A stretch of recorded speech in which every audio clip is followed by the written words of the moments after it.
National Patriotic Movement. Naam, katika taarifa tanzia mtazamaji ni kwamba wingu la huzuni limetanda katika kijiji cha Gikumbo eneo la Karumandi kwenye kaunti ya Kirinyaga wakati wa mazishi ya mume na mkewe waliofariki Julai 19 wakati marehemu mwenye umri wa miaka 44 alimuua mkewe mwenye umri wa miaka 38 na kisha kujitoa uhai kwa kujinyonga. Familia imesimulia kwamba wawili hao wamekuwa wakikabiliwa na mizozo ya kinyumbani. Watoto hao wawili ndio waliogundua miili ya wawili hao walipoingia katika chumba chao cha kuaga.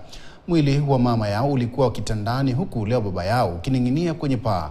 Wito umetolewa kwa wanandoa kutafuta mbinu mbadala za kusuluhisha mizozo ya nyumbani badala ya kutoana uhai.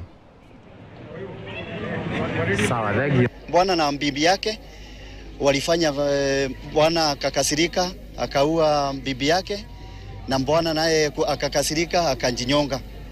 Tunafikiria kumpandisha mpaka Karumandi mahali kunaitwa Gikumbo.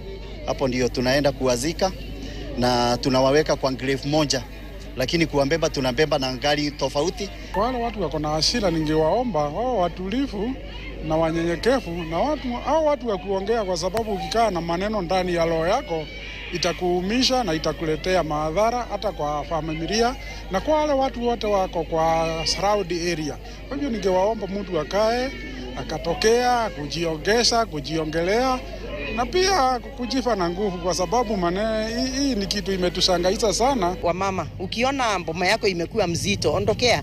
Wewe toka uende, kwa sababu unaweza pata bwana mwingine, ama hata ukae bila kuolewa. Si lazima mtu akae kwa doa kama ni lazima ukufe. Na kama ni wanaume, ukiona bibi yako amekushinda, badala ya kumuua, mfukuze tu aende zake na wewe uendelee na maisha yako. Kwa sababu saa hizi tumeachiwa watoto wawili, mtoto ako grade 9 yule mkubwa, huyo mwingine ako grade 3, na unajua mtoto akiwa grade 9 ni kusema akiingia grade 10 ni secondary school. Sasa unaona wameachwa, hawana mzazi, hawana mtu wa kuwashughulikia.